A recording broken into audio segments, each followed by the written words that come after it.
C'est l'heure du grand dossier. Soyez bien évidemment les bienvenus sur LCI avec aujourd'hui cette question, cet enjeu. Trump défie l'Iran, reprise de la guerre imminente, escalade majeure en cours ou à venir à très court terme dans le détroit d'Ormuz. L'annonce de l'escorte de navires par la marine américaine pourrait-elle mener à la reprise des combats? Côté américain, les premiers bâtiments militaires seraient entrés. La marine a modifié sa posture d'engagement pour neutraliser toutes les menaces immédiates autour du détroit. Vedettes armées iraniennes ou encore position de lancement de missiles dans le viseur. Elle annonce déjà des succès. Côté iranien, drone contre un navire, 2 missiles revendiqués contre un autre. Washington dément, mais n'est-ce qu'un début? Quelle sera l'ampleur de la riposte iranienne? Et si c'était, allons plus loin, et si c'était là l'objectif de Donald Trump? Pousser l'adversaire à la faute et fournir un prétexte à la reprise des hostilités. Vous verrez 3 indices montrant que chaque camp se prépare, quoi qu'il en soit, au retour des bombes. Rotation intense de l'aviation américaine dans la région. Communication des États-Unis avec des images guerrières de Brad Cooper, l'amiral, le commandant de l'opération au Moyen-Orient, et les pays de la région qui se renforcent. Livraison d'armes en Israël et aux Émirats. Pour tout vous faire vivre, comme toujours, vous retrouverez nos équipes sur le terrain. Nous serons en Israël, nous serons aux États-Unis, nous serons à Doha et nous serons également en Iran, bien évidemment. Alors, escalade majeure en cours à Hormuz, reprise des combats assurés, Trump défie l'Iran, reprise de la guerre imminente. Écoutez, regardez, pour commencer. Nous avertissons que toute force armée étrangère, en particulier l'armée américaine qui fait preuve d'agressivité, qui aurait l'intention de s'approcher ou de pénétrer dans le détroit d'Ormuz, sera prise pour cible. Et pour tout comprendre, pour tout décrypter, je suis ravie de retrouver sur ce plateau Gwendoline de Bono. Bonjour et merci beaucoup d'être avec nous. Bonjour. Vous êtes grand reporter TF1 LCI. Bonjour à vous, colonel Michel Goya. Merci également d'être avec nous. Vous êtes consultant militaire LCI, auteur du livre Théorie du combattant aux éditions Perrin. Et je rappelle, comme chaque fois, qu'on peut lire vos notes et vos analyses sur votre blog La Voix de l'Épée. Guillaume Roquette, ravi de vous retrouver également. Vous êtes directeur de la rédaction du Figaro Magazine. Nous sommes avec Raphaël Jérusalemi. Bonjour à vous, Raphaël Jérusalemi. Merci d'avoir accepté l'invitation, comme à chaque fois, ancien officier du renseignement militaire israélien. Et puis sachez que dans quelques instants, nous serons rejoints également par Georges Malbruno sur ce plateau. Avant toute chose, écoutez à quoi ressemblent les alertes iraniennes quand vous êtes sur un navire et que vous voulez passer le détroit d'Ormuz. À l'attention de tous les navires dans le golfe Persique et la mer d'Oman, le détroit d'Ormuz est une zone maritime fermée. Nous avons l'autorisation de la République islamique d'Iran pour y entrer et en sortir. Tout navire s'approchant du détroit d'Ormuz sans l'autorisation de la République islamique d'Iran sera considéré comme une attaque et seront détruits. Voilà, vous allez le voir, l'Iran qui commence déjà à riposter alors que les États-Unis, je le disais, revendiquent de premiers succès des passages de bateaux dans le cadre du projet Liberté, tel que nommé par le président américain. Alors quelle est cette opération? Combien d'hommes? Quelles ressources? Quelles missions? Et comment elles vont être mises en œuvre? On vous dit ça dans quelques instants. Mais d'abord, les tensions montent très clairement en ce moment dans le détroit d'Ormuz, heure après heure, de nouvelles informations, de nouvelles images sur cette tension. Peut-on même parler de guérilla, bataille, voire guerre navale en cours ou en reprise actuellement? On en parle avec vous, Gwendoline de Bono, pour commencer. Gwendoline de Bono, déjà les États-Unis, je le disais, revendiquent de premiers succès. De premiers navires passent effectivement dans le détroit d'Ormuz? Oui, alors ce que les Américains disent, c'est qu'ils ont commencé à briser le blocus iranien, et c'est le CENTCOM, le commandement américain pour le Proche-Orient, qui l'a annoncé. 2 navires marchands qui battent pavillon américain ont traversé le détroit d'Ormuz, et auparavant, ce sont donc 2 destroyers lance-missiles américains qui sont entrés dans le détroit. Alors ce n'est pas une escorte formelle, mais ça y ressemble. C'est parce qu'il y a eu ces destroyers que ces 2 navires marchands qui battent pavillon américain ont pu traverser le détroit, et le résultat, c'est que ces 4 navires, donc 2 navires militaires, 2 navires civils, ont pu forcer avec succès le blocus iranien. Oui, mais ça se fait au prix d'une riposte iranienne qui semble déjà intense, en tout cas qui est revendiquée par les Iraniens comme étant déjà intense.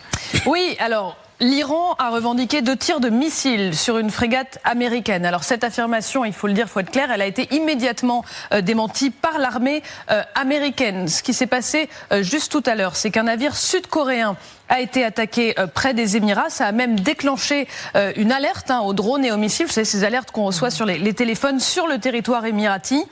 Autre attaque également aujourd'hui par drone sur un pétrolier émirati, cette fois qui appartient à la compagnie nationale émirati. Et les Émirats ont publié un communiqué en dénonçant, et les mots sont assez forts venant des Émirats, une attaque terroriste. Et puis on l'a entendu, les Iraniens sur ce canal maritime d'urgence, qui affirment que le détroit est fermé à tous les navires et que les navires qu'ils franchissent seront détruits. Le message est très clair, Hormuz, c'est chez nous. Oui, tout à fait. Le corps des gardiens de la Révolution, regardez, ont publié cette carte qui délimite les zones qu'il prétend contrôler dans le détroit d'Ormuz. Alors on le voit, c'est tracé à la règle. Ça englobe les eaux territoriales omanaises, les eaux territoriales des Émirats. Donc on est clairement dans la communication agressive mais classique de Téhéran. Alors cette nouvelle interprétation géographique, vous le voyez, elle a été largement diffusée à la télévision iranienne. Et puis il y a d'autres images également. On va les voir qu'on a vu ce week-end. Regardez ces images.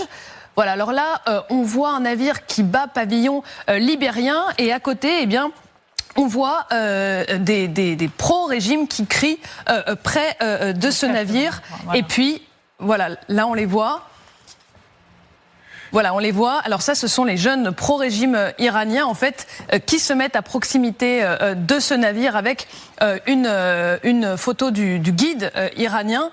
Et puis ça, c'est une autre image encore dans la communication de Téhéran. Ça, ce qu'on voit, ces petits points là, ce sont les vedettes rapides iraniens, ce qu'on a appelé la flotte moustique iranienne. Donc le message est clair, l'Iran menace, mais il y a un autre message, et on va en parler, c'est celui des Américains avec leur opération Projet Liberté, qui eux disent non, vous ne contrôlez pas le détroit d'Ormuz. Merci beaucoup Gwendoline de Bono.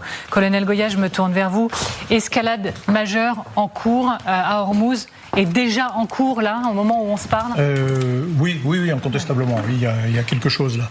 Il y a la volonté de briser le blocus. Alors je trouvais ça au départ extrêmement prudent. On a commencé par parler simplement d'un échange d'informations. On fournit les informations, vous voulez quitter la zone, vous n'allez pas passer par la voie nord, qui est la voie contrôlée, véritablement contrôlée par les gardiens de la Révolution, par l'île Larak, etc. Mais vous passez par la voie navigable sud, au nord de la pointe d'Oman. Et là, on vous donne des informations sur les voies navigables, les zones qui ne sont pas minées, etc. pour y aller. Donc c'est comme ça que c'était présenté initialement, avec éventuellement, ça c'est le deuxième élément qui était un peu plus fort, d'y dire, voilà, si vous êtes attaqué, vous faites appel à une sorte, on appelle ça en termes militaires, une QRF, la Quick Reaction Force, et on viendra neutraliser les attaquants. Mais là, apparemment, ce qu'il y a de nouveau, c'est qu'en plus, des navires américains ont pénétré dans la zone, précisément pour venir, de fait, aller récupérer les navires qui en sortaient. Donc, c'était pas le cas il y a quelques heures. Donc si maintenant on apprend qu'il y a des navires américains qui sont rentrés dans le Golfe pour faire une escorte à proprement parler, ça veut dire que la situation s'est accélérée, que les Américains ont ressenti le besoin de renforcer quelques heures après l'annonce américaine. Ils sont allés un peu plus loin, si vous voulez, dans les règles d'engagement. Là, c'est un pur défi. C'est-à-dire que vous avez vu, effectivement, dans la foulée, les gardiens de la Révolution ont défini une carte très précise en disant, et une règle, ce sont des lignes rouges, en disant, voilà nos lignes, vous rentrez dans cette zone, on tire. On vous attaque, en tout cas. Bon, là, visiblement, a priori, il y a des navires qui sont sortis de cette zone, des navires américains. Apparemment, on voit que la zone est très large, elle dépasse très largement le détroit d'Ormuz. Et apparemment, les Iraniens disent avoir tiré. C'est démenti, c'est pas très clair. Mais en tout cas, il y a un premier test. Alors, premier test, justement, le poids des mots. Oui. Vous appelez ça premier test, mais ça fait des jours qu'on s'interroge sur la possibilité d'une bataille navale, d'une guérilla maritime, voire du retour d'une guerre des mers, sur la mer. Oui. On y est. En fait, c'est déjà d'actualité. Ce qu'on appelle bataille navale qui peut prêter à sourire, mais on y est. Ah non, ça commence. En fait, ça ressemble très largement à ce qu'on avait appelé la guerre des pétroliers à partir de 1984, c'est-à-dire des navires américains, ou même français d'ailleurs, qui venaient escorter des tankers et d'autres navires qui voulaient sortir du Golfe, en passant par le détroit d'Ormuz, et qui les protégeaient contre justement déjà des vedettes d'attaque des des passes d'Aran, etc.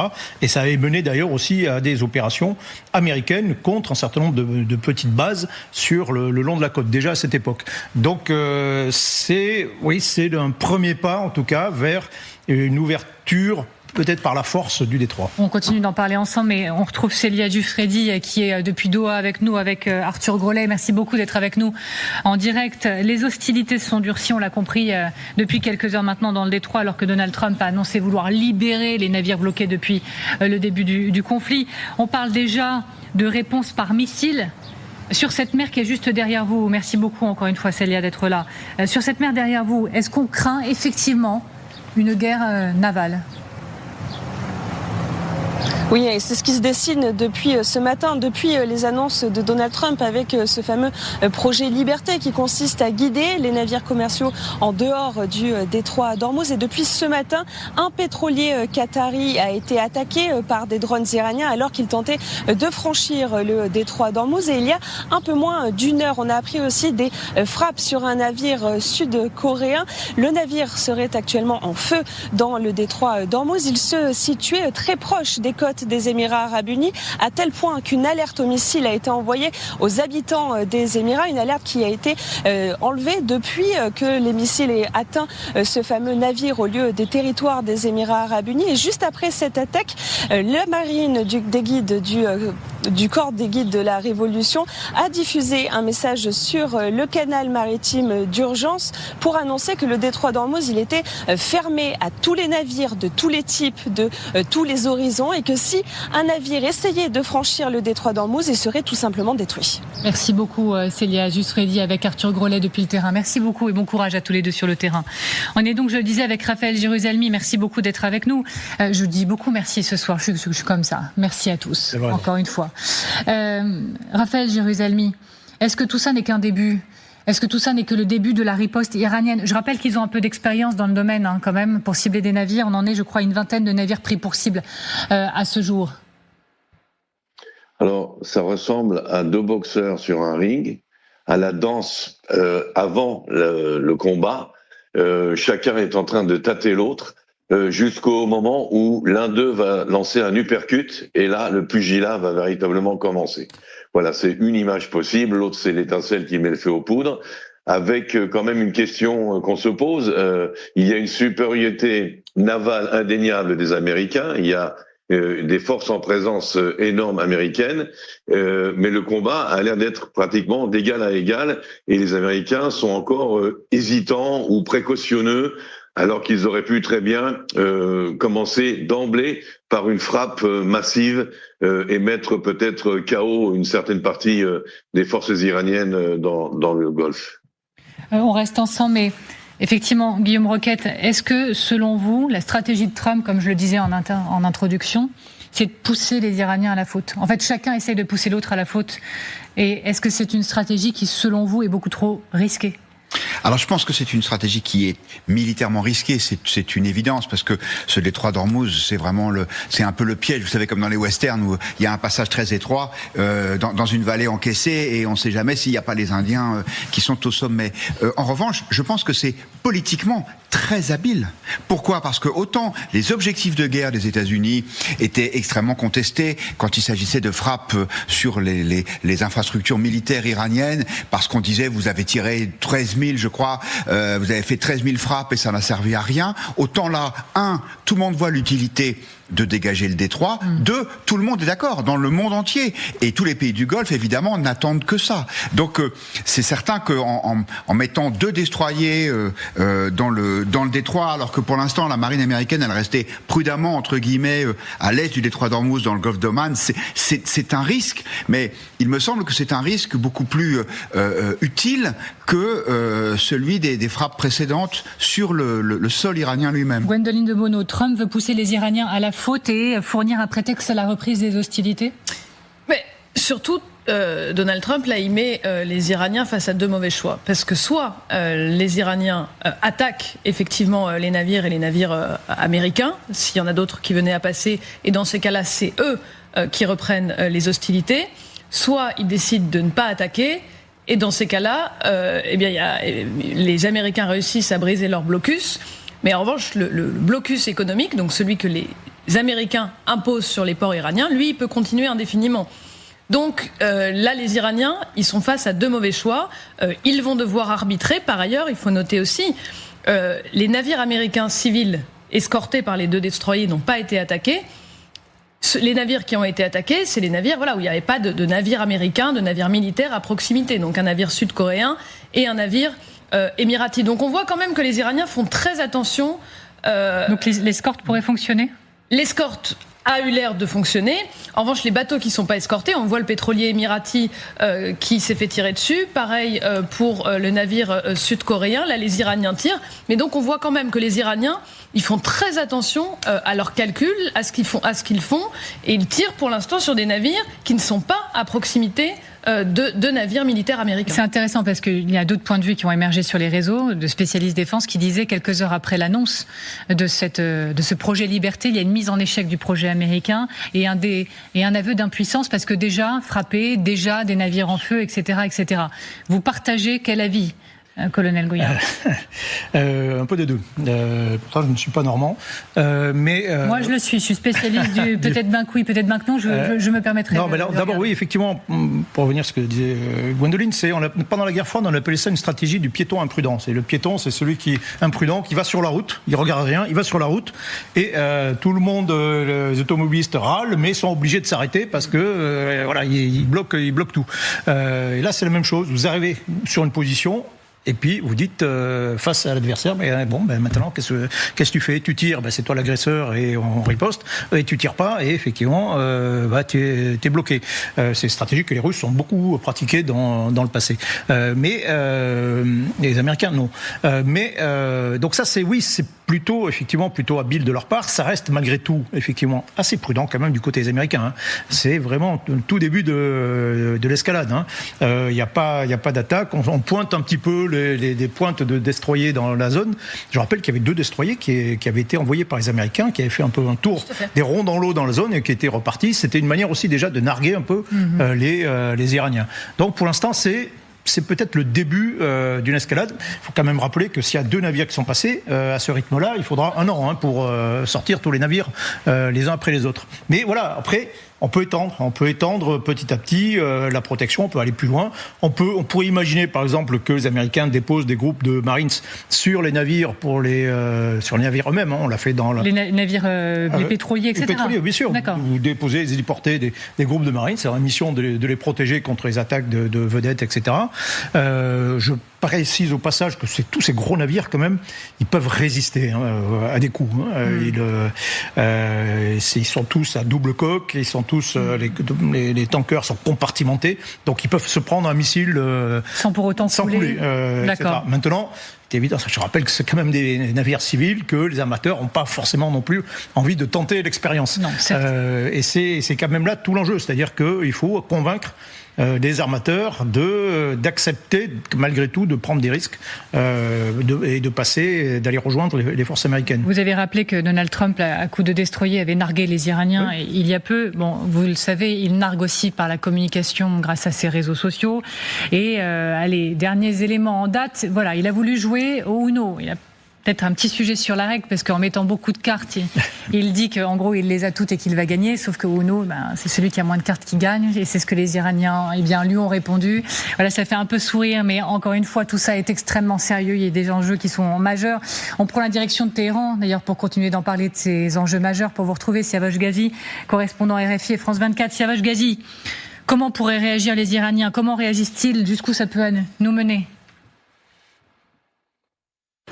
Les médias iraniens, citant les gardiens de la révolution, ont affirmé que 2 missiles ont été tirés contre une frégate américaine non loin du port de Jask, qui est situé donc entre le détroit d'Ormuz et le port de Chabahar, donc en mer d'Oman, une frégate qui tentait de s'approcher du détroit d'Ormuz. Donc une première action militaire de l'Iran contre un bâtiment de guerre américain, et ensuite donc une confirmation d'une attaque contre un navire navire marchand émirati, donc qui a été visé par 2 drones iraniens, un navire marchand qui essayait de tenter de traverser le détroit d'Ormuz. L'Iran hausse le ton, montre ses muscles avec ses nouvelles frappes et ses nouvelles déclarations. Pas question pour les Américains d'intervenir dans la gestion du détroit d'Ormuz et du Golfe Persique.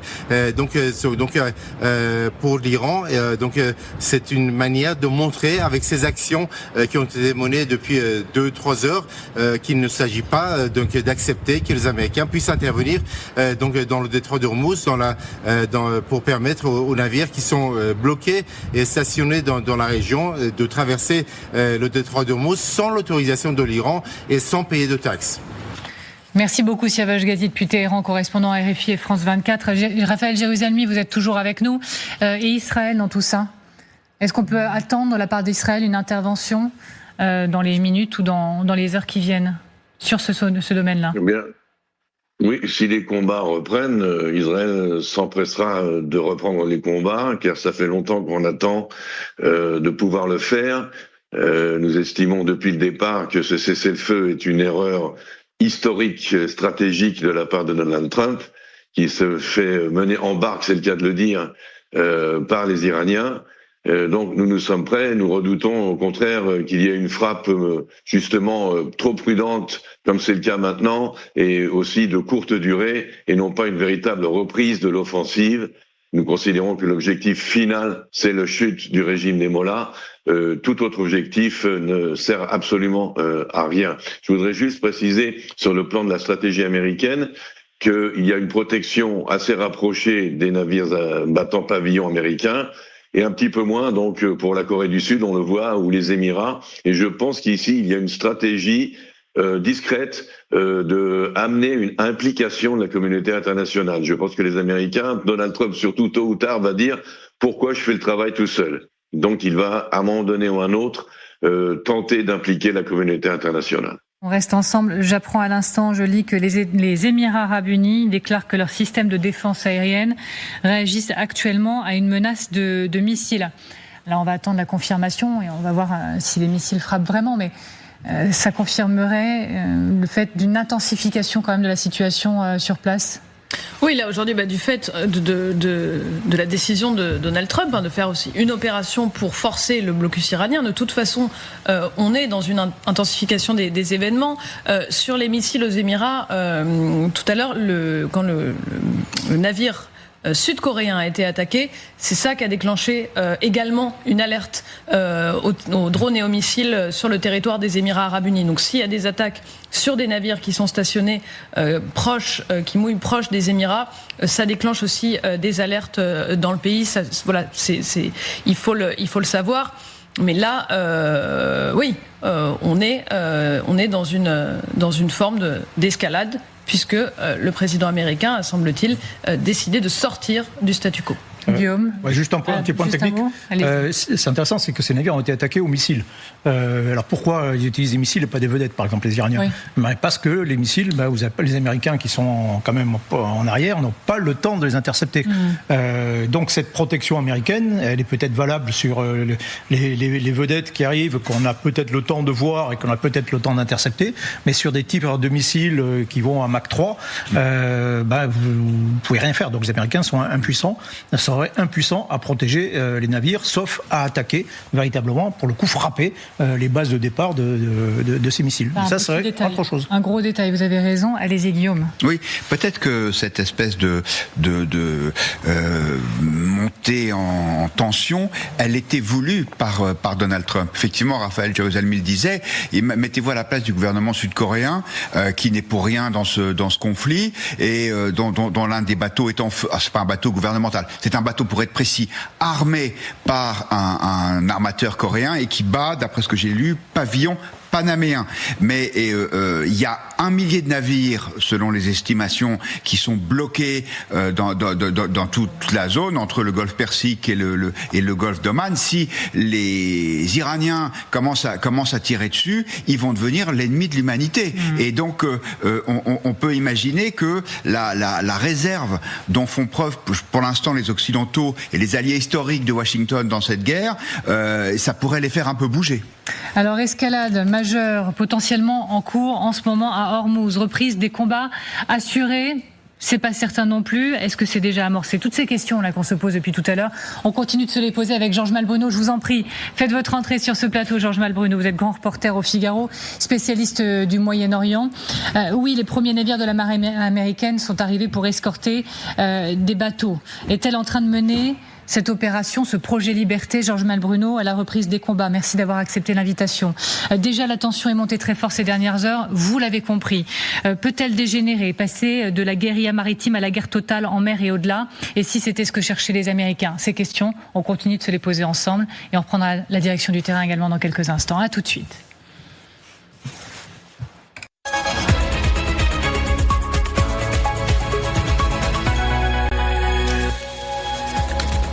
Vous êtes bien devant le grand dossier avec toujours cet enjeu et cette question. Trump défie l'Iran, reprise de la guerre imminente. On en parle avec mes invités dans un instant, mais là c'est l'heure de l'essentiel de l'actualité.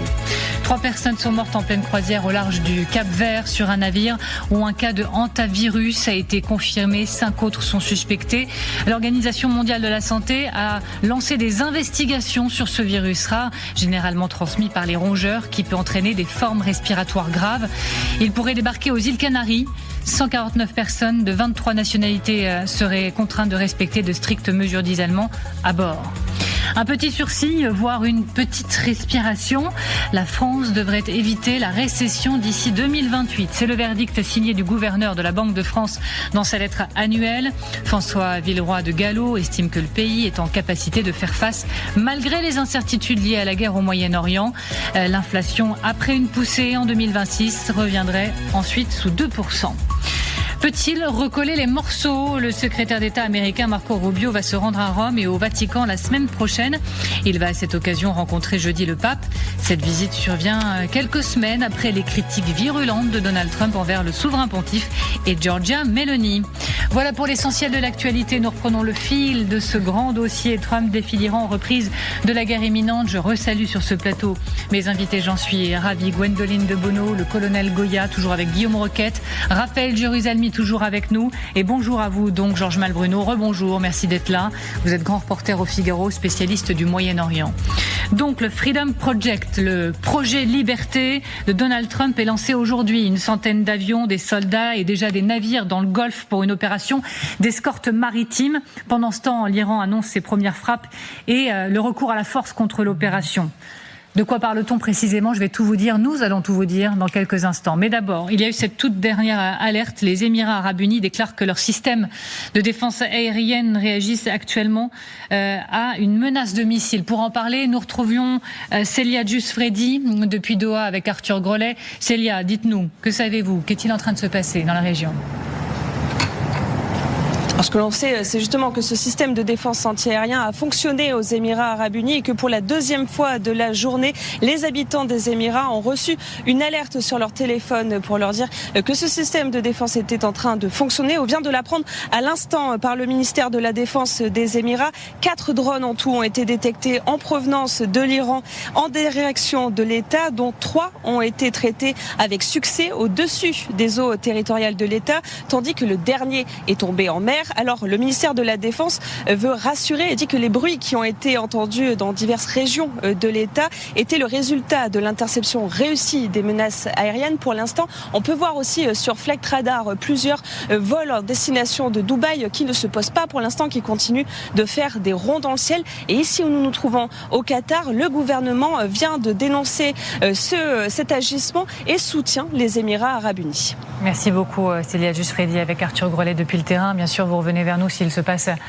quoi que ce soit. Donc on en revient à ce projet Liberté annoncé par Donald Trump hier. Combien d'hommes, de ressources et pour quelle mission? On va plus loin avec le colonel Goya que j'emmène avec moi au tableau. Colonel Goya, expliquez-nous en quoi ce dispositif projet Liberté, en quoi il consiste. Alors ce projet consiste à essayer au moins de fluidifier, de débloquer en partie le détroit d'Ormuz qui est contrôlé très largement par les Iraniens à partir d'un certain nombre de bases, la grande île de Keshm, l'île de Larak et des petites îles Abu Moussa qui sont près des Émirats. Donc la première chose, c'est d'abord des renseignements. Donc c'est les Américains disent au CENTCOM, donc au commandement central, on fusionne tous les renseignements maritimes dans la région et on peut informer les navires qui le souhaitent sur les voies les moins dangereuses, on va le dire comme ça, pour passer par exemple au sud du détroit, au nord de la pointe là qui est du sultanat d'Oman, voilà, dans cette zone de danger. Vous avez la zone qui est complètement contrôlée par les Iraniens, mais si vous voulez passer dans cette zone qui est en réalité une zone qui est moins contrôlée, zone libre mais de danger, parce que il y a peut-être des mines, un certain nombre de mines, et vous pouvez être attaqué pour le coup à distance par les Iraniens, on vous aide à passer. Donc ça c'est le premier élément, le renseignement. Deuxième élément, si vous êtes effectivement attaqué, on vient vous aider, et on a élargi le champ, les règles d'engagement des troupes américaines. On est en période de cessez-le-feu. Les règles d'engagement, c'est uniquement l'autodéfense. Mais maintenant, on va élargir cette autodéfense aux navires de commerce qui passent dans le secteur. Si vous êtes attaqué, on a le droit, les navires ont le droit de venir vous protéger en détruisant la menace qui vous attaque. Et donc c'est là véritablement l'élément principal. Mais il faut bien comprendre que tous ces éléments, alors ils ne sont pas précisés dans le détail. Il s'agit certainement des destroyers dont certains font partie du blocus, du porte-hélicoptère Tripoli, peut-être le porte-avions Lincoln, et des éléments qui sont à terre. Encore une fois, tout ça n'est pas précisé, mais ça reste quand même globalement en dehors de la zone du détroit. Il ne s'agit pas non plus d'aller provoquer l'Iran, il s'agit de le tester. On reste malgré tout à distance, ne serait-ce que parce que les côtes sont dangereuses, y compris pour les troupes américaines, pour les navires américains. Toutes ces côtes, vous avez des missiles anti-navires, vous avez des vedettes, vous avez des petits sous-marins de poche, etc. Enfin bref, vous approchez des côtes, c'est dangereux, à quelques dizaines de kilomètres. Et c'est pour ça, depuis le début de cette guerre d'ailleurs, que tous les navires américains restent à distance. Mais là, ils sont quand même un petit peu contraints de s'approcher un peu plus du détroit s'ils veulent réellement être efficaces dans la protection des navires. Je me permets d'insister concrètement. Est-ce que ça veut dire que la marine américaine va encadrer, escorter les navires qui voudraient passer dans la région, dans l'absolu, comme ça s'est fait dans le passé, dans les années 80 notamment, il devrait y avoir des navires, des destroyers, des frégates, donc des navires un peu plus petits, des Américains ou autres, qui iraient dans le Golfe Persique chercher les navires pour les escorter, être devant eux, notamment dans les zones les plus dangereuses, être sur le côté aussi pour les protéger des attaques, ça c'est possible. Donc ça s'est fait dans le passé, mais pour l'instant, il n'en est pas question, ou alors vraiment à la sortie du détroit, lorsqu'on est quand même relativement loin des côtes. Et j'y reviens, c'est parce que ça reste quand même excessivement dangereux de s'approcher, notamment du détroit d'Ormuz, qui est très étroit. Donald Trump parle d'une opération humanitaire dans son message, mais oui. Quel est l'objectif ? D'abord, c'est pour dire que c'est pas une opération de guerre. C'est toujours voir ce qu'on ne dit pas. Il dit pas, voilà, je rouvre les hostilités, je relance les combats. N'oubliez pas que aussi par rapport au Congrès, il n'est pas en guerre. Il a dit voilà, la guerre s'est arrêtée au moment du cessez-le-feu le 8 avril. Je suis pas en guerre, donc j'ai pas de compte à rendre au Congrès. Donc ça veut dire humanitaire, ça veut dire on n'est pas en guerre. On est là pour aider, protéger ces centaines de navires, ces 900 navires, ces 20 000 marins qui sont là depuis 2 mois, plus de 2 mois, qui vivent dans des conditions très difficiles. Il faut quand même rappeler qu'il y a une dizaine de marins de ces navires qui ont déjà sont morts dans depuis le début de cette guerre. Nous sommes là en réalité pour les sauver. C'est ça, donc dans une posture un peu humanitaire, défensive, en tout cas, mais nous n'agressons pas l'Iran, c'est ça que je voulais dire. Merci beaucoup, colonel, c'était très clair comme à chaque fois. Merci. Georges Malbruno, je vais vous poser la question que je posais en introduction au colonel Goya, en introduction d'émission. Est-ce que là, on assiste depuis quelques heures à une escalade majeure à Ormuz, avec même, allons plus loin, une reprise des combats assurée à la clé ? Alors, une escalade majeure, je pense pas. Je pense qu'on est à la fin de la première mi-temps vous savez, ni guerre ni paix. Depuis quelques semaines, on était dans cette phase un peu grise. L'Iran a renvoyé une liste de propositions pour négocier, 14 propositions la semaine dernière, qui n'ont pas satisfait les Américains, Donald Trump en particulier, et qui a répondu par cette opération-là. Je ne pense pas qu'on soit encore à une escalade majeure, parce que l'Iran n'a probablement pas intérêt, pour les raisons d'ailleurs que vous avez expliquées, simplement pas réaliste, parce que le rapport de force n'est pas en sa faveur, à une bataille navale dans le détroit d'Ormuz. En revanche, ce que l'Iran va faire, tout à l'heure on parlait des ripostes iraniennes, il y en a une qu'on n'a pas envisagée et qui me semble être la riposte tout à fait programmée par l'Iran. La région. C'est la région, mais en particulier, l'Iran va frapper tôt ou tard, le terminal pétrolier émirien de Fujairah pour empêcher les Émirats arabes unis d'exporter par une voie alternative au détroit d'Ormuz, et frappera probablement Yanbu en Arabie Saoudite pour la même raison. Et là, l'Iran dira, écoutez, le blocus américain sur nos ports nous fait mal, eh bien, vous avez maintenant le blocus sur vos sorties pétrolières. Et je pense que c'est ça vers quoi on s'achemine, plus qu'une bataille dans le détroit d'Ormuz, parce que l'Iran n'y a pas intérêt.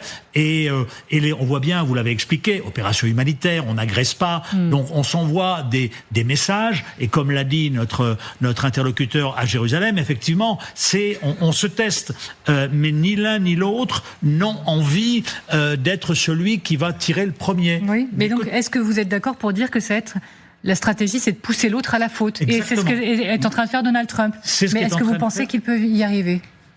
Peut-être, mais en tout cas, c'est la stratégie de part et d'autre. Chaque côté a le sentiment qu'il est en position de force et qu'ils n'ont pas atteint encore, je dirais, le stade de douleur requis pour imposer des compromis. Les Iraniens sont dans cet état d'esprit exactement, dire voilà, nous, on a le temps, on va entraîner Donald Trump dans une espèce de guerre d'usure dont il va souffrir. Plus on va se rapprocher des midterms, et donc effectivement, eh bien, on va reprendre probablement des escarmouches. Ce sera pas forcément une guerre de très grande ampleur, mais la riposte iranienne sera a priori contre les sites d'exportation de pétrole émiriens et saoudiens pour dire voilà, un partout, balle au centre, on ne peut pas exporter notre pétrole, eh bien vous ne pourrez pas exporter votre pétrole. Mais j'insiste, c'est une vraie musique qui monte, et en lisant certains avis d'experts, de dire que les États-Unis, plus que de chercher même à pousser l'Iran à la faute, est en train de trouver un prétexte pour aggraver la guerre, et beaucoup disent il ne fait aucun doute que les États-Unis vont frapper l'Iran à nouveau, ce n'est qu'une question de temps. Et il y a même un proche, et après j'arrête, source proche en tout cas de Donald Trump, cité par Axios, qui dit que tout cela s'inscrit comme le début d'un processus qui pourrait mener à une confrontation avec les Iraniens. Oui, ça probablement, on va assister à une reprise de la confrontation. Est-ce que ce sera une confrontation majeure?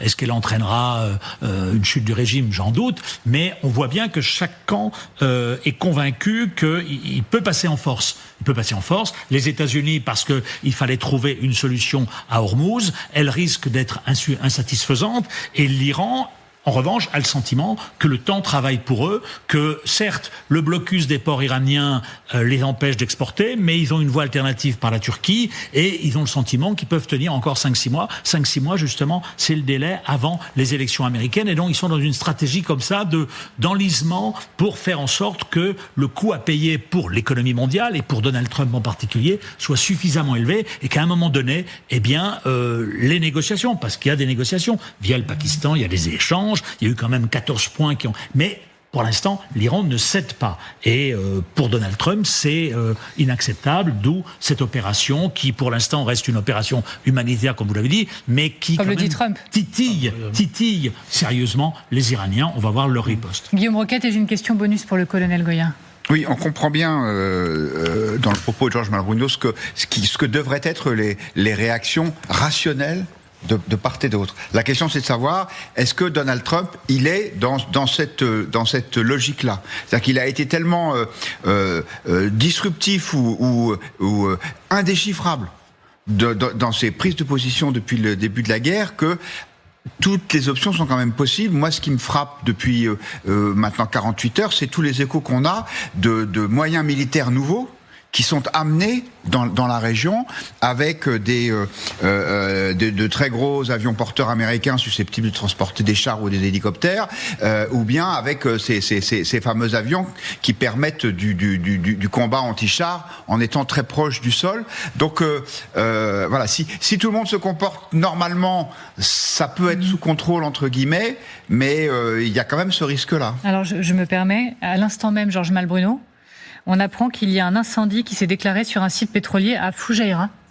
Justement après une attaque de drone iranien. Voilà. Donc on est dans le scénario que vous décriviez il y a quelques que... Je précise que cette carte-là, pourquoi on l'avait prévue à la base, parce qu'on en a parlé la semaine dernière, la télé iranienne, depuis plusieurs jours, a diffusé une liste de sites très claire, très transparente que cibleraient les Iraniens s'ils devaient aller plus loin. Oui. On y est ? On y est là parce que, en général, les Iraniens font ce qu'ils disent qu'ils vont faire.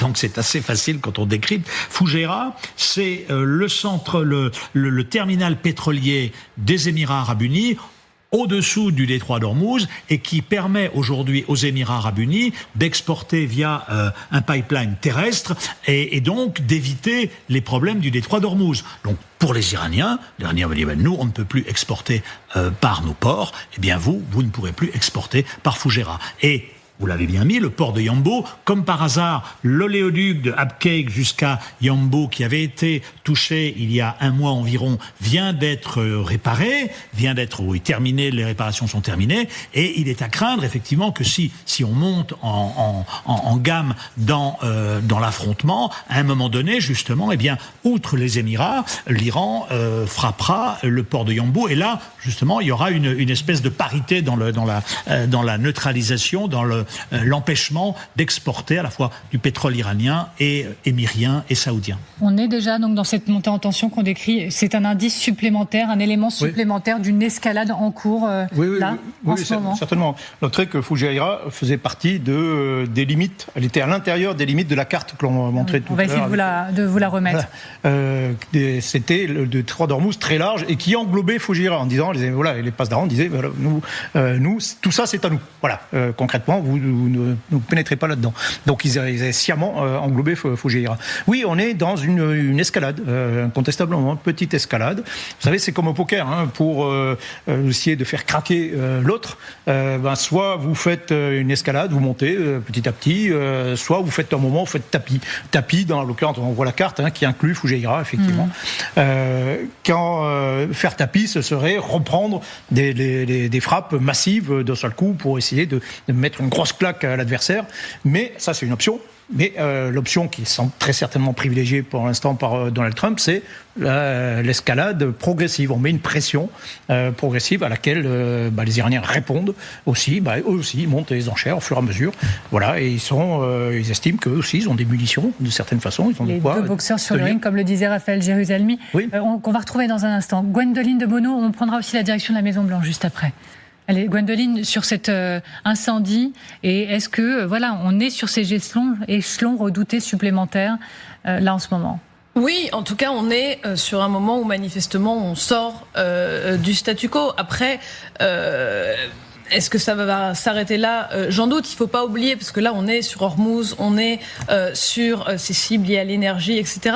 Mais côté américain, il y a toujours un effet stratégique à obtenir, qui est le même que celui qu'ils avaient au début de l'opération Epic Fury, qui est d'obtenir des effets sur le nucléaire, c'est-à-dire pas d'enrichissement, zéro enrichissement, et la sortie des 440 kilos d'uranium enrichi. Et ça, l'administration américaine, Donald Trump, mais d'autres, le répètent en permanence. Eux, c'est ça qu'ils veulent obtenir. C'est ça que les Iraniens ne sont pas prêts à donner aujourd'hui. Et en fait, cette guerre, il faudra la juger à l'aune de la question nucléaire, parce que c'est ça que les Américains cherchent à obtenir, c'est ça que les Iraniens veulent garder. Mais pour avoir des effets là-dessus, je pense que inévitablement, on se redirige vers des opérations militaires, peut-être pas de l'ampleur de celles qu'on a vues, mais à minima des frappes américaines en Iran. Donc intéressant, transition parfaite pour retrouver Sonia Dridi en direct de la Maison-Blanche, correspondante TF1 LCI à la Maison-Blanche. Sonia Dridi, je voudrais qu'on revoie ensemble des images de l'amiral Brad Cooper ces toutes dernières heures.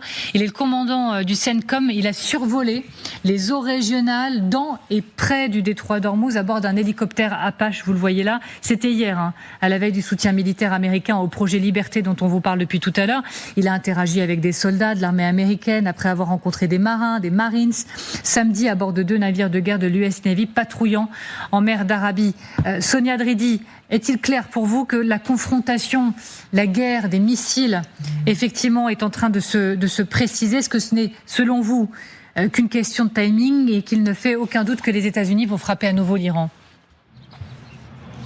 Alors je pense que Donald Trump n'est pas encore certain de ce qu'il fera. Il est actuellement dans le bureau ovale. Il continue de discuter avec ses conseillers. Ce qui est sûr, c'est qu'il est très frustré par la situation. Les négociations patinent. Il n'a pas obtenu de victoire claire, notamment sur la question du nucléaire.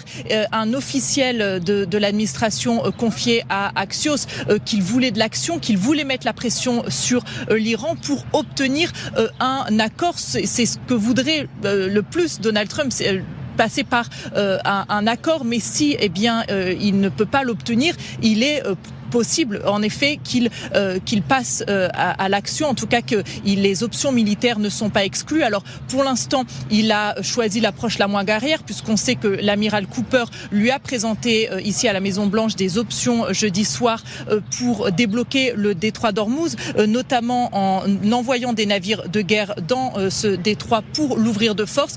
Mais Donald Trump a choisi plutôt cette approche du projet Liberté, où finalement des navires de guerre américains restent dans la zone, sont là pour guider les navires commerciaux, ceux qui ne sont pas impliqués dans la guerre, a précisé Donald Trump, et ces navires de guerre américains sont là pour intervenir si l'Iran attaquait. Donc c'est une situation, on le sent, qui peut évoluer très rapidement. Donald Trump aussi ce week-end a dit que ses émissaires avaient eu des discussions très positives avec les Iraniens.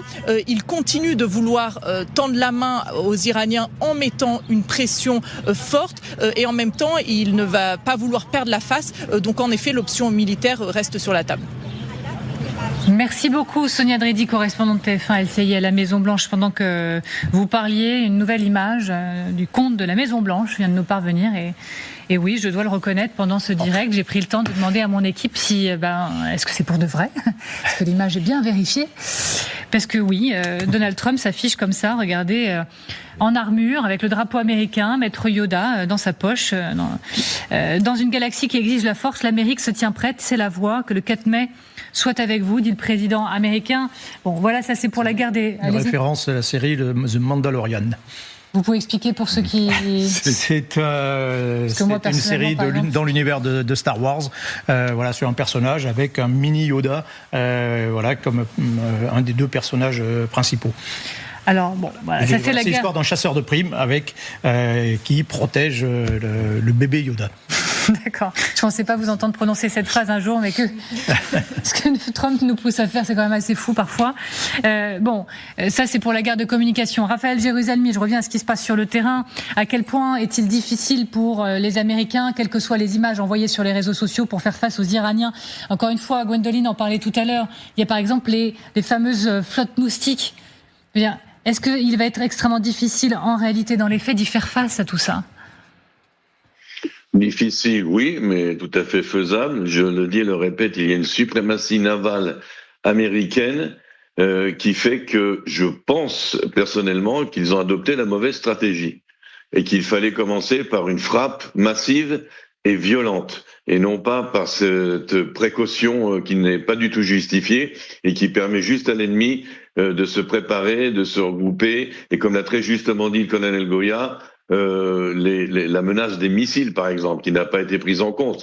Cette frappe initiale violente aurait dû inclure de frapper des rampes de lancement de missiles qui menacent aujourd'hui les navires américains. Si je peux me permettre, l'histoire du détroit d'Ormuz n'a jamais été au départ ni un enjeu ni un objectif de cette guerre. Les Iraniens ont cru que c'était une bonne idée. Je pense qu'ils vont amèrement le regretter. C'est une bonne idée pour Donald Trump qui se trouve tout d'un coup sur un plateau d'argent avec une cause plausible pour sa politique au Proche-Orient et contre l'Iran. Ça n'a pas marché avec le nucléaire et maintenant il va s'afficher donc clairement comme un défenseur de l'humanité. Il a dit c'est humanitaire, de la planète, venir à la rescousse. Le détroit d'Ormuz, en fin de compte, ça va être une bonne idée, mais pas pour Téhéran, pour Washington. On reste ensemble, Raphaël Jérusalemi. Question quand même pour vous, Georges Malbruno. On va revoir la carte qui a été communiquée par les Iraniens qui redéfinissent leur zone. Voilà, pour eux, le détroit d'Ormuz, c'est entre ces deux traits, quand même assez vaste désormais. Jusqu'où peuvent aller les Iraniens dans leur riposte actuellement, selon vous ? Je vous ai dit, la riposte, je pense qu'elle ne sera pas autour d'une bataille navale dans le détroit d'Ormuz. La riposte iranienne va être contre Fougera et Yambo pour paralyser les exportations de pétrole des Émirats et de l'Arabie Saoudite, ça me paraît clair. Et ensuite, ça posera de vrais problèmes pour les Émirats et pour l'Arabie Saoudite. Et là, il faudra. C'est une espèce de régionalisation de nouveau de la guerre. L'Iran ne va pas aller, je pense, couler un navire américain dans le détroit d'Ormuz. Ils n'y ont pas intérêt. En revanche, ils vont revenir à ce qu'ils ont fait avant, c'est-à-dire une guerre asymétrique en ayant un calibrage assez millimétré. J'étais dans le Golfe ce week-end avec Jean-Noël Barrot. D'ailleurs, le ministre Manet des Affaires étrangères me disait qu'il était pessimiste. Barrot aussi disait qu'il était pessimiste. Mais les militaires français m'ont dit que la guerre menée par les Iraniens avait placé, on peut le dire, aux Émirats arabes unis, avait été une guerre menée rationnellement. Ils ne sont pas tombés dans une espèce de frénésie suicidaire. Et donc, je pense que ça va continuer comme ça, par des frappes ciblées sur des installations qui vont faire mal, à l'économie locale et à l'économie mondiale. Guillaume Roquette. Oui, je rappelle que au mois d'avril, dans la zone euro, on est à 3% d'inflation en glissement annuel. Ça commence à faire mal, surtout avec un pétrole qui atteint les $120 le baril. Plus 5%, me dit-on. Plus 5, moins 5, on va me redire. Plus 5%. Sur le prix du baril. Le Brent. Oui, on était de mémoire à $65 avant la guerre, donc on n'est pas encore au doublement, mais pas loin. Donc l'onde de choc, elle est considérable. Et effectivement, la réaction des Iraniens en allant frapper le terminal émirati à l'est du détroit ou le bout de l'oléoduc d'Arabie Saoudite qui débouche sur la mer Rouge, ça participe effectivement de cet objectif-là, c'est-à-dire asphyxier l'économie mondiale. Et ça, malheureusement, quel que soit le nombre de missiles tirés ou d'initiatives américaines, pour l'instant, ça fonctionne assez bien. Plus 5%, je précise, depuis qu'il y a eu de nouvelles frappes. Là. Ah oui. C'est extrêmement réactif, oui, le prix du Brent. Encore une question bonus pour le colonel Goya. On en a parlé dans cette émission la semaine dernière. Les Iraniens assurent qu'ils vont dévoiler une nouvelle arme. On réécoute les mots d'ailleurs du porte-parole de l'armée iranienne et vous me dites ce que vous en pensez juste après. Amir Irani, le commandant de la marine, a déclaré qu'une nouvelle arme serait bientôt dévoilée. Le moment venu, nous la dévoilerons. Quoi qu'il en soit, nous disposons de multiples options. Il existe des options que, si vous nous le permettez, nous expliquerons certainement à la nation. Et certains relais iraniens disent que cette arme pourrait donner à l'ennemi une crise cardiaque. Est-ce que tout ça, on est dans le fantasme ou effectivement, il faut s'attendre dans cette escalade qu'on décrit tous autour de cette table à de nouvelles armes sur la table du côté des Iraniens ? Honnêtement, je pense pas. C'est-à-dire D'accord. que c'est pas en 2 mois qu'on développe une nouvelle arme magique. Hein. Mais il y en aurait qu'ils auraient développé, mais pas encore utilisé. Oui, non, mais là, après, la question, c'est pourquoi ils n'avaient pas utilisé. Dire le plus fort des combats dès le départ, c'est là où il fallait certainement l'utiliser. Donc voilà, on est très largement dans le discours d'une démonstration de force. C'est pas tellement. Alors ils ont un arsenal qui reste quand même très conséquent, qui reste très dangereux dans plein de domaines. La vraie question, c'est la manière dont on utilise éventuellement cet arsenal pour effectivement décider de frapper, de provoquer une crise pétrolière majeure en prenant en otage tous les terminaux pétroliers. Donc ça, oui, ça c'est surtout ça. Je pense que techniquement, on va pas découvrir grand-chose. Mais c'est l'usage que les Iraniens peuvent en faire. Gwendoline de Bono, et ensuite on va s'inquiéter des signaux, des indices de reprise de frappe. Oui, mais autant les Iraniens se sont effectivement montrés assez résilients par le choix de leur cible au début de l'opération dans le Golfe, etc. Mais en fait, quand on regarde leur campagne balistique, par exemple, notamment en Israël, où moi j'étais en reportage à cette période-là, il y a quasiment pas eu de cible importante avec un effet stratégique touché. Et ils communiquaient sur le Khorramshahr, par exemple, avec beaucoup d'images sur les étages, etc. On s'en souvient, on en avait beaucoup parlé ici. Oui. En réalité, oui, il y a eu beaucoup de tirs de missiles à sous-munitions. Alors, c'est désagréable pour la population, c'est ce qu'on veut, mais ça n'a jamais touché de cible stratégique d'importance qui était en mesure de poser un vrai souci, en tout cas au gouvernement israélien. On se rappelle des tirs des 2 missiles Khorramshahr en direction de Diego Suarez, quand il y a cette idée, voilà, regardez, on a des moyens très importants, on peut frapper très loin, etc. Bon, voilà, mais ça reste quand même globalement de la com. Des responsables israéliens de haut niveau estiment qu'un retour au combat contre l'Iran est inévitable, je cite, et qu'il s'agit d'une question de timing. C'est ce que dit la chaîne israélienne Channel 14, qui relaie peut-être la volonté du gouvernement Netanyahou d'un retour à la guerre.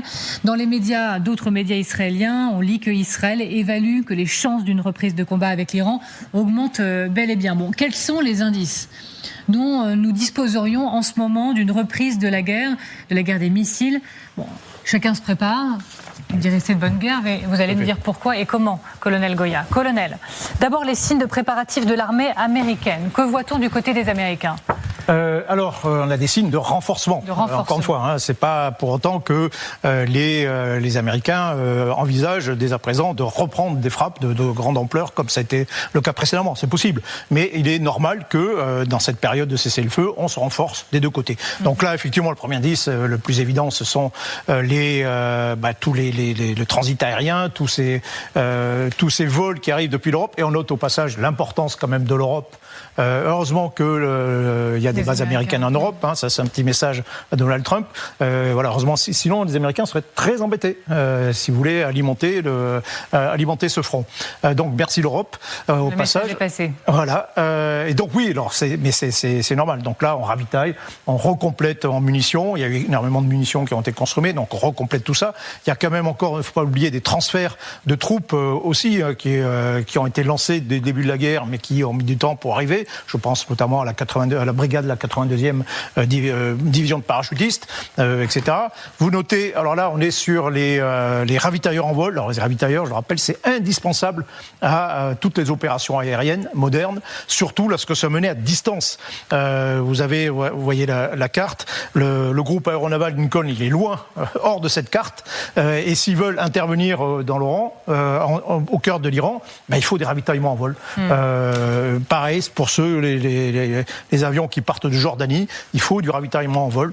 Donc là aussi, on voit ce balai un peu aérien, on ravitaille, et on se prépare, ce qui est, je le répète encore une fois, tout à fait normal, de se préparer à des actions futures. Ce qui ne veut pas dire qu'elles auront forcément lieu. Elles sont imminentes, voilà. Oui. Mais on a aussi vu des signaux de préparatifs accélérés chez d'autres pays de la région, ça nous a interrogés. Oui.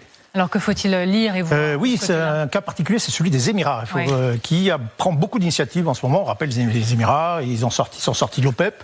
Ils ont un événement quand même assez important quand même. Ils ont reçu l'aide d'Israël, une aide matérielle d'Israël. Donc ces Émirats se tournent, enfin la France notamment pour les aider. Ils se tournent vers Israël qui a déployé une batterie de missiles antimissiles. Ils ont annoncé clairement qu'ils avaient eux-mêmes mené des opérations sur le sol iranien. Et donc les Émirats se placent en disant nous on est là et on est indépendants et on est prêt à combattre. Nous aussi on se prépare et on se prépare à combattre très fortement. Et puis voilà, on appelle ça les montagnes de fer. Les montagnes de fer, c'est toute la logistique, c'est les munitions, c'est les obus, que l'on prépare. Donc on voyait des camions, c'est peut-être des plateformes de tir de HIMARS qui peuvent tirer depuis le sol.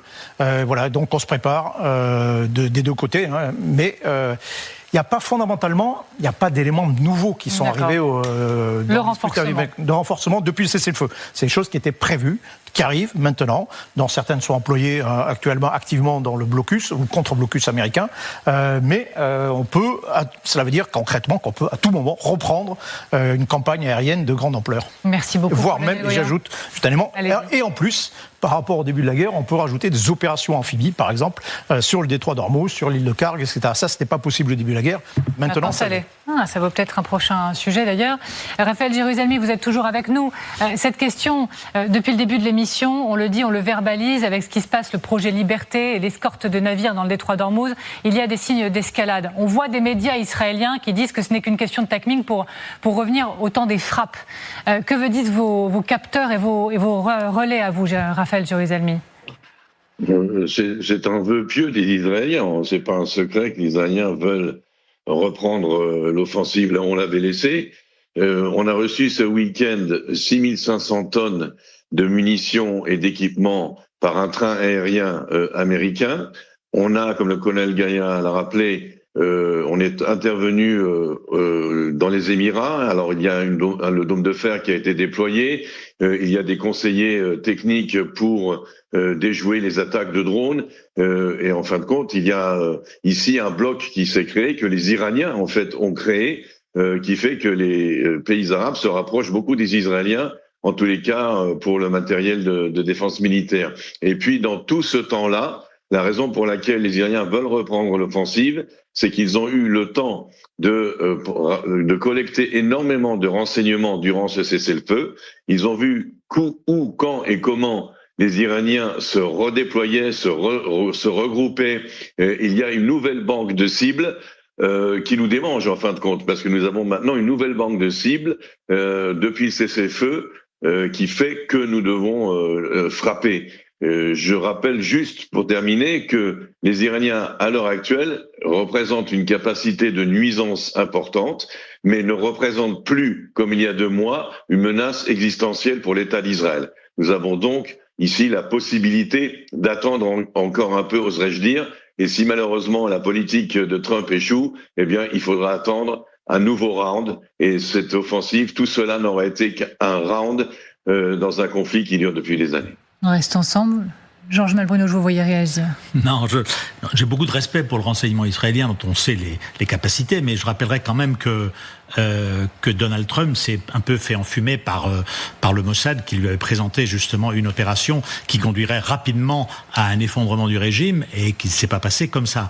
Donc je pense que côté iranien aussi, on a, d'ailleurs c'est les renseignements américains qui le disent, on est toujours à 70% des stocks de missiles, 70% du montant de la quantité de missiles d'avant la guerre. Donc l'Iran aussi a réparé pendant les quelques semaines là de cessez-le-feu. Et donc, elle se prépare aussi. Donc voilà, je pense que ce qu'il y a, c'est qu'aujourd'hui, chacun est convaincu que qui va lâcher le premier pour revenir dans les négociations en position de force. Les États-Unis pensent qu'en procédant à un blocus des ports iraniens, l'économie va s'effondrer et que le régime va s'effondrer. J'en suis pas convaincu. Et les Iraniens pensent, eux, que, eh bien, on va attirer Donald Trump dans cette espèce de guerre d'attrition. On va se rapprocher des midterms, que l'opinion publique américaine va continuer d'être hostile à cette guerre et que, in fine, eh bien, les négociations reprendront de meilleurs auspices pour les Iraniens. Et donc c'est un jeu très dangereux parce que effectivement chacun pense qu'il est en position de force et chacun est plutôt en position de relative faiblesse. Alors en position de force, Donald Trump s'y voit également. Vous l'avez dit, chaque camp prend la direction de la Maison-Blanche pour vous retrouver à nouveau. Sonia Dridi, correspondante TF1 LCI à la Maison-Blanche. Sonia, est-ce que vous voyez, là aussi je parle de vos capteurs et de vos relais, Sonia Dridi, est-ce que vous voyez les indices d'un retour à la confrontation, à la guerre des missiles, comme je l'appelle? On s'en parlait la semaine dernière. Donald Trump, il s'est vu remettre un nouveau plan par l'amiral Brad Cooper, celui qui est quand même présenté comme étant le diplomate guerrier qui dirige l'opération américaine en Iran. Et quelle serait cette stratégie à la clé? Alors, ce qu'on sent ici à Washington, c'est que Donald Trump, s'il pouvait éviter de reprendre les hostilités, il préférerait, parce qu'il a la pression de son opinion publique, et à la Maison-Blanche, et il a plutôt des conseillers qui lui disent que ce serait mieux de continuer de trouver une solution diplomatique, mais à l'extérieur de la Maison-Blanche, il écoute aussi des voix plutôt de faucons, comme Lindsey Graham, le sénateur républicain. Donc on sent qu'il hésite encore, mais qu'il n'a pas envie de perdre la face. Alors on a appris via le site Axios que ce jeudi, l'amiral Cooper, qui est venu le briefer sur les différentes options militaires, lui a proposé un plan où des navires de guerre américains auraient rouvert de force ce détroit d'Ormuz. À la dernière minute, toujours selon Axios, ce n'est pas donc le plan qu'il a choisi. Il a opté plutôt pour ce projet Liberté qui a débuté ce lundi officiellement. Donald Trump parlait d'escorte de navires qui ne sont pas impliqués dans la guerre, mais très vite des officiels américains ont dit que c'était plutôt une sorte de guide des navires américains qui allaient guider ces navires commerciaux pour qu'ils évitent les mines, que ces navires navires américains allaient rester dans la zone, prêts à intervenir en cas d'attaque iranienne. Donc on a un Donald Trump qui avance à petits pas, mais qui garde clairement cette option militaire sur la table. On sent aussi une administration qui a de plus en plus de mal à se justifier parce que vendredi, c'était les 60 jours de la guerre. Donc à partir de 60 jours notamment, normalement, elle doit demander l'autorisation au Congrès. Et puis le secrétaire à la Défense a dit oui, mais comme il y a le cessez-le-feu, c'est une pause. Donc en fait, on n'est pas à 60 jours. Mais cette administration a de plus en plus de mal à justifier cette guerre auprès des Américains. On sait déjà que l'opinion publique n'était pas en faveur pour la majorité de cette intervention. Et donc Donald Trump continue de faire des déclarations rassurantes comme ce week-end lorsqu'il a dit que ses émissaires avaient des discussions très positives avec les Iraniens. Merci infiniment. Sonia Dredi, correspondante TF1 LCI aux États-Unis. Alors, un peu plus tôt dans l'émission, Raphaël Jérusalemi nous disait qu'on est là avec deux boxeurs sur un ring et qu'ils sont plutôt en train de jouer d'égal à égal, de se affronter d'égal à égal. Voilà ce qu'a également diffusé Trump ces toutes dernières heures, où il montrerait que les Américains, gardent leur force intacte, notamment le dirigeant lui-même, alors que du côté des Iraniens, le dirigeant a été éliminé, ainsi qu'une large partie de l'arsenal. Sont-ils en effet d'égal à égal aujourd'hui, colonel Goya, ou Donald Trump a raison de mettre en avant des forces américaines supérieures? Oui, je pense qu'ils sont... alors encore une fois, c'est asymétrique, c'est des adversaires différents qui se battent et qui ont des atouts de part et d'autre. Alors là, en fait, non, globalement, ce schéma, il ne veut pas dire grand-chose. La flotte iranienne détruite, on s'en fout. Les grands bâtiments, ça n'a aucune importance. Ils ne représentaient pas de menace. L'Air Force, pareil, même s'il y a quand même un avion iranien qui a réussi à toucher une base américaine, ce qui me paraît déjà extraordinaire. La défense aérienne, oui, ça c'est utile parce que ça permet ensuite de mener des opérations dans le ciel avec un peu plus de liberté. Mais globalement, tout ça, c'est pas décisif. Il aurait marqué tout l'arsenal de missiles balistiques avec une croix rouge. Ok, là, ça c'est un vrai objectif. Donc, il aurait neutralisé la menace missile. Ok, il aurait mis une croix rouge sur les proxys, par exemple, sur Hezbollah. Ils sont tous neutralisés. Ok, le programme nucléaire. On dit voilà, on a fait suffisamment de dégâts pour que ce programme soit impossible à remettre en œuvre. Ok, là, ça c'était des vrais résultats stratégiques décisifs qui auraient pu même lui permettre de proclamer victoire sans même de négociation en disant ok, j'arrête, j'ai atteint les objectifs, ça suffit. Donc là, en fait non, ça prouve surtout qu'ils ont un peu tapé à côté quoi. En tout cas que Trump défaut. Communication par défaut. Oui, bien sûr, il faut absolument montrer qu'on a gagné. On a obtenu des gains, mais comme vous l'avez bien dit, ces gains sont marginaux, quoi. C'est pas essentiel. Les missiles balistiques, 70%. Le Hezbollah combat toujours. Les Houthis, on ne les a pas entendus. Donc, et d'égal à égal, pour reprendre l'expression de Raphaël Jérusalemi? Pas d'égal à égal, parce que d'un point de vue militaire, il y a une suprématie américaine incontestable. Simplement, d'égal à égal sur qui va lâcher le premier et qui a l'initiative aujourd'hui ou qui ne l'a pas et qui peut continuer, etc. Et c'est dans ce sens-là qu'ils sont d'égal à égal, parce que chacun encore pense qu'il n'a pas enduré suffisamment de douleur pour l'amener à la table des négociations et dire on est prêt. L'Iran pense que, d'ailleurs votre correspondante à Washington l'a très bien dit, l'Iran pense que plus la guerre va durer, plus l'opposition à cette guerre va augmenter, donc la pression sur Trump va augmenter aussi. Et les Américains pensent aussi que, probablement à juste titre, que le blocus des ports fait mal et qu'à un moment donné, l'Iran adoucira, je dirais, ses revendications. Pour l'instant, on n'en est pas là et chaque camp est persuadé qu'il a du levier. Je vais vous soumettre maintenant une image que nous avons trouvée assez forte, l'équipe Audrey Chavaille en particulier. Les réserves pétrolières de l'Iran, vous en parlez dès la semaine dernière, sont en leur maximum en ce moment. Et les exportations par pétrolier sont gelées en raison du blocus naval américain. Eh bien, la solution du régime, elle est là. Des centaines de camionnettes qui font passer en contrebande du carburant subventionné au Pakistan, au poste frontalier. Là, on est à Pirkor. Et le gouvernement, donc, vous l'avez compris, ne les arrête pas. J'ajoute à tout ça, puisqu'on parle du Pakistan, que le Pakistan, selon Fars News et les médias d'État iraniens, le Pakistan aurait ouvert tous ses ports à l'Iran. Oui. L'Iran a des moyens de contournement. L'Iran a des ressources pour sortir de l'ornière. Oui, tout à fait. C'est ce que je vous disais, j'étais dans le Golfe ce week-end, j'ai posé la question à Sayed Badr al-Boussaidi, le ministre omanais des Affaires étrangères, qui les connaît bien. Je lui dis, est-ce que vous pensez que le blocus va les amener à beaucoup de difficultés? Ils m'ont dit non, ils ont suffisamment de moyens de contournement. Et je vous parlais tout à l'heure, il y a le Pakistan, il y a la Turquie, et donc l'Iran a le sentiment qu'ils peuvent tenir 6 mois. 6 mois, c'est les élections américaines. Donc voilà, on est dans cette guerre où effectivement l'Iran va bricoler des moyens de contourner les sanctions et ils sont assez forts dans le bricolage. Ça fait 47 ans qu'ils bricolent pour contourner les sanctions et ils vont probablement y arriver encore. Et puis il faut pas oublier une chose aussi, c'est qu'en Iran la population reste toujours farouchement contre le régime, enfin une grande partie, mais la guerre tue la contestation. Donc c'est une façon aussi, en prolongeant la guerre, d'éviter d'avoir ce face-à-face qui viendra après. Sauf s'il y a un accord avec la population qui voudra justement engranger aussi des gains de cette guerre, et pour le régime, des gains de cette guerre, comme je le dis souvent, c'est la levée des sanctions, c'est le retour du cash pour redynamiser une économie qui est en lambeaux aujourd'hui. Gwendoline de Bono. Oui, alors après, c'est quand même assez gênant pour eux, le blocus américain sur les ports iraniens, puisque c'est la première chose qu'ils ont demandé. Ils ont demandé aux Américains, voilà, on arrête le blocus sur les ports iraniens, donc c'est une gêne pour eux. Et il y a aussi un élément qu'on n'a pas, c'est de savoir l'impact aussi sur les paiements. Est-ce que l'Iran peut continuer à payer ses fonctionnaires, ses soldats, ses bassidjis? Alors on a des rapports qui font état de retard de paiement pour les salariés gouvernementaux, pour les militaires, etc. Mais il faut voir quel effet ça donnera, parce que ça peut être aussi côté américain une stratégie d'attendre, voilà, que l'argent vienne à manquer. Juste, je fais une digression, mais j'ai un souvenir. J'étais en Syrie quand Bachar al-Assad est tombé. Je suis allée voir les soldats alaouites, donc c'était de la même communauté que Bachar al-Assad, qui n'ont pas combattu. J'ai été les voir quand ils ont rendu les armes aux nouvelles autorités. Je leur ai demandé combien ils étaient payés. Ils étaient payés $17. Ils avaient tous 2 petits boulots pour joindre les 2 bouts, et ils n'ont pas combattu.